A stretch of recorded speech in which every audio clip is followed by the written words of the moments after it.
Hi, I'm John Green, and this is Crash Course Navigating Digital Information. So here at Crash Course, we work hard to bring you entertaining and educational videos on everything from science to literature. But how do you know that we're, telling you the truth? And is our work invalidated by the fact we sometimes make mistakes? I would say often. The thing is, unless you're an expert in every subject we make videos about, you don't know, and that is precisely what makes it so easy to be misled, both online and off. None of us has the time or talent to become an expert in everything. I made this helpful Venn diagram of people who can debunk myths about climate change, myths about Victorian literature, and conspiracy theories about the Illuminati, and as you can see, there's nobody who can do all three. So we have to trust information from outside of ourselves. We have to find a way to accredit and trust experts, even though they will be wrong some of the time. So today we're going to think about how to do that, especially online.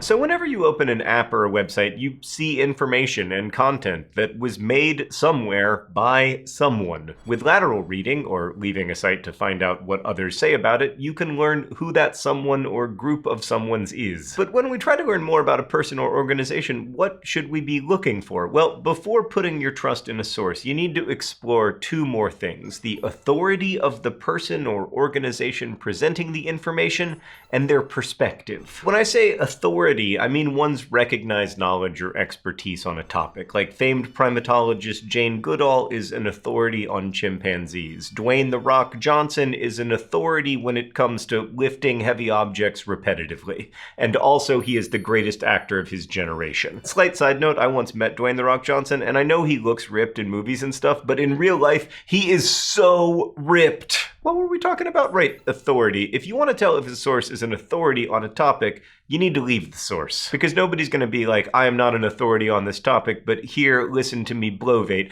Look, you're going to hear me say this a lot during the series. You need to leave sites to understand them. I know that sounds counterintuitive, but it is always a good idea to leave a source to understand if it is a good source. Vertically reading a website or an article only gives you the information that the source wants you to see. As we talked about in our last episode, it's really easy to make a website or social media account look authoritative. While using lateral reading techniques to investigate a source's authority, you want to consider several factors: the author or author's professional background, the process they use to produce that information, and the systems that are in place to catch mistakes and correct them. An author's professional or educational background can indicate whether they are actually qualified to speak knowledgeably about a topic. Generally speaking, those who work professionally in a field or have done lots of work within it are better equipped than, random people off the street. That doesn't mean that experts are always right, of course, but they are more likely to be right than the random people off the street. So a scientist who has published studies on climate change in prominent journals is a much more reliable source on climate change than a blogger with no formal science training. My neighbor, who has been gardening for 40 years, knows more about growing plants than I do, as they like to remind me every time they see me toiling in ignorance in my new vegetable garden. And an agriculturalist who has spent years studying the growth of plants will know even more than my neighbor. I don't want to go on a rant here, but failure to believe in and trust expertise is a big problem on the internet. Also, probably off the internet, but I live here. Another good indicator of whether a source is reputable is the process that source used to produce or gather information. If you're reading an article on, my favorite celebrity becoming the first pop star to sing on the moon and there are no sources listed, yeah, no, that's just fan fiction I'm writing. And also, you can't read it yet. It's not done. Actually, you can read it, but it's really rough, so just be gentle. Anyway, the process a source used to gather information is often right there in their work. A reporter might attend a protest and talk to some protesters and then describe those conversations in a story. Or a professor might explain in their new study that they asked 5,000 people whether they liked chocolate or vanilla best. An Instagrammer tagging the person they've regrammed is also citing their process. Some news organizations even publish their journalistic ethics philosophies and methodologies for the public. The New York Times, Wall Street Journal, and Washington Post all have their lengthy handbooks on editorial standards, which are available online. The system in place to catch mistakes is just as important as the process a source uses to collect information. As I've mentioned in previous videos, news publications often employ fact checkers, and professional journalists and editors also take part in fact-checking efforts during the process of writing articles. And sometimes another force steps in to help point out mistakes: the public. They might write a letter to the editor or leave a comment. They'll definitely tell you when you're wrong, but you already know that. You're on YouTube. Hello, commenters. It's me, John Green. I'd like to thank all 3.7 million of you who've pointed out that the Nile River flows north in that Crash Course World History video. We know! That's why we published the correction in the annotations, which I guess you didn't read. But actually, seriously, thank you for pointing out that mistake. In response, we issued a correction. We work hard not to make mistakes or spread inaccuracies, but we don't always succeed, and corrections are a way for trustworthy institutions to acknowledge their failures. Now, they aren't perfect because, of course, by the time the correction has been posted, the misinformation has already spread, but what are you gonna do? We're human. When very serious corrections are made, sometimes a publication's editor-in-chief, public editor, or ombudsman will step in to help explain what went wrong. Here at Crash Course, when those situations arise, we sometimes make separate videos devoted to the mistake or mistakes and how they came to happen. Let's head to the thought bubble for some news gathering and corrections. In 2018, The Drudge Report, a right-wing news aggregation site with a lot of followers, tweeted, "Report: Obama pleads with Jay-Z to prevent other hip-hop artists meeting with Trump." The tweet linked to InfoWars, a website known for spreading conspiracy theories that has been banned from social media sites for using hate speech. And the InfoWars story was based on one Twitter user's tweet, which claimed sources said that Obama and Jay-Z were discussing this. But that user is not a journalist, and though they said the story was developing, they never provided any other evidence for this claim. But regardless, InfoWars wrote an article about it and Drudge tweeted it, but the report did nothing to explain how or if InfoWars had confirmed the story. In fact, the only evidence they gave was that Donald Trump Jr. had liked the tweet in question. What I've just described is not a reliable or responsible news gathering process. Nonetheless, at the time we filmed this video, the article was still up on InfoWars with no corrections issued. For comparison, consider this ProPublica report. ProPublica is a respected nonprofit newsroom that focuses on investigative journalism. They published a story in 2017 that said CIA officer Gina Haspel oversaw the secret base where a suspected al-Qaeda leader was subject to waterboarding. That was wrong. When the publication discovered this mistake, they issued a correction. In nearly 1,000 words, they explained the error, how it was made, and how they had gotten their initial information. That was added to the top of the incorrect story, ensuring that anyone who found that page would see it. Thanks, Thought Bubble. So obviously, ProPublica made a big mistake with that article, and that mistake did lead to lots of people being misinformed, some of whom will unfortunately never see the correction. That's why it's so important to only try to share verified information, but the issuing of the correction and the exploration of how the mistake came to be made does allow readers not only to understand that the reporting was wrong, but also how it came to happen and what changes are being made internally to decrease the likelihood of such mistakes. So in addition to varying backgrounds and processes for gathering information, every source also has its own perspective or point of view. You'll notice I am not using the word bias. These days we tend to associate bias with anyone we disagree with, like if a sports writer names Steph Curry the best NBA player instead of LeBron James, a fan might say, she's so biased against LeBron because he's so popular. But bias means favoring something in a way that's unfair.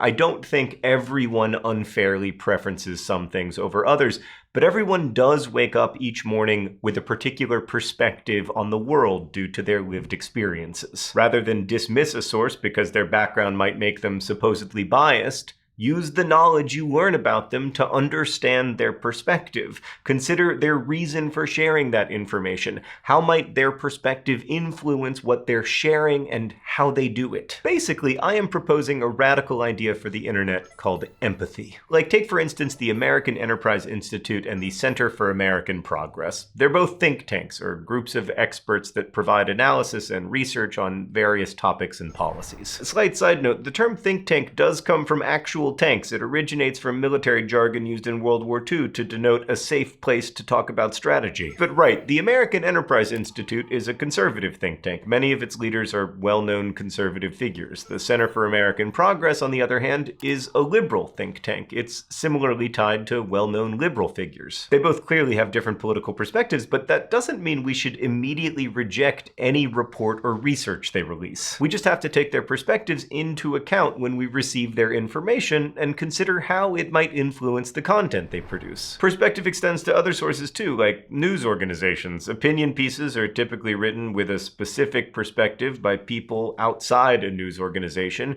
and when reading an opinion piece, we should carefully consider the author's perspective while examining their arguments. But one can't confuse the opinion pages of a newspaper with its reporting, even though that is really difficult online because there are no physical sections of the newspaper. But if a piece is marked opinion or analysis or perspective or viewpoint, it is meant to be persuasive, not just informative. When the New York Times or the Wall Street Journal publishes an opinion piece, that is not their reporting. It's an opinion. News articles don't have that same explicit perspective, but some news websites do have varying political orientations. If we're familiar with an organization's political tendencies, we can take those into account when we think about their work. For example, take a look at the Daily Kos and the Daily Wire. The Daily Kos is a hyper-partisan left-leaning website. How do we know? Well, if we head to the masthead page, which lists their staffers, you'll find they call themselves a progressive community site. Also, their founder has written a book explicitly about fighting President Trump. Plus, their coverage often asks readers to take action via signing a petition or protesting against particular causes, usually in favor of liberal policies.